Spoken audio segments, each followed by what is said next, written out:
Today I'm making a childhood recipe I got from my mom. Lazy cake only needs 4 ingredients. Start off with crumbling your tea biscuits.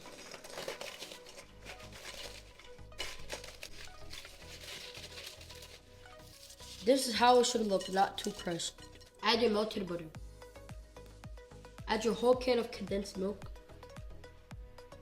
Add 5 tablespoons of cocoa and optional coconut. Mix well.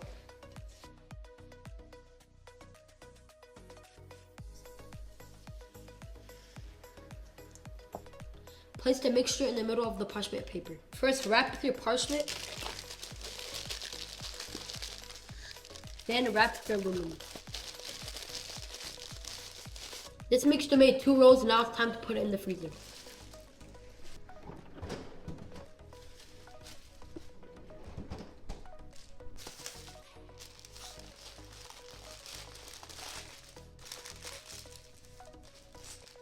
Cutting my lazy cake into round pieces.